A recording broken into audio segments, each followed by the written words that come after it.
დიდი ხარ ხო ესე არის რომ რაღაცა რომ გადარდებს სულ გადარდებს სადაც არ უნდა წახვიდე თან მოყვება და ბავშვი რო ხარ როცა ერთობი ყველაფერი გავიწყდება მე ბრუნდები ისევ იმ სიტუაციაში მე გართობა არ გახსოვს და ამაზე ღელავ და რატოა ბავშვობა კარგი რომ ადვილად გადადიხარ სიტუაციიდან სიტუაციაში მწუხარებიდან სიხარულში და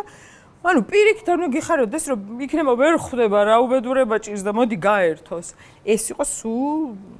კრიტიკის მაგრამ ეს კრიტიკა არ მოდიოდა მაგალითად ბებიისგან აი არა ნახე რა იყო ჩვენი ოჯახი იყო ტრადიციული ქართული ოჯახი რა სიტყვიან სხვები კაცო ხალხი სამედიცინოზე აბარებდა სხვების გამო რომ იმად ზალი ეკიპირავდა შუნა გაგეწია და რა თქმა უნდა ჩემი თავის ყველაზე რაც მიკვირს ეხა დიდობაში არის რა იცი რომ